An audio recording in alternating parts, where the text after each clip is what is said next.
माफ़ कजी सोट मूंखे, मां तोखे बचाए न सघियसि।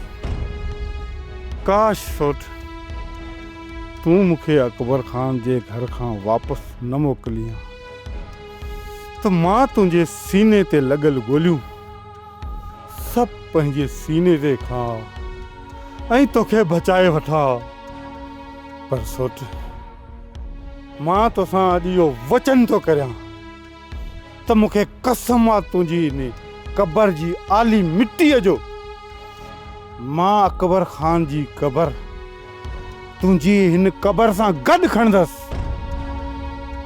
अकबर खान खे इते ई दफ़न कंदसि ऐं हिन अकबर खान खे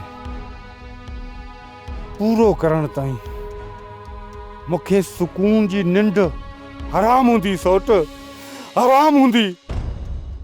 सब्सक्राइब कयो असांजो official YouTube channel Sindh TV HD drama ऐं वधीक अपडेट लाइ बेल आइकन खे क्लिक करियो।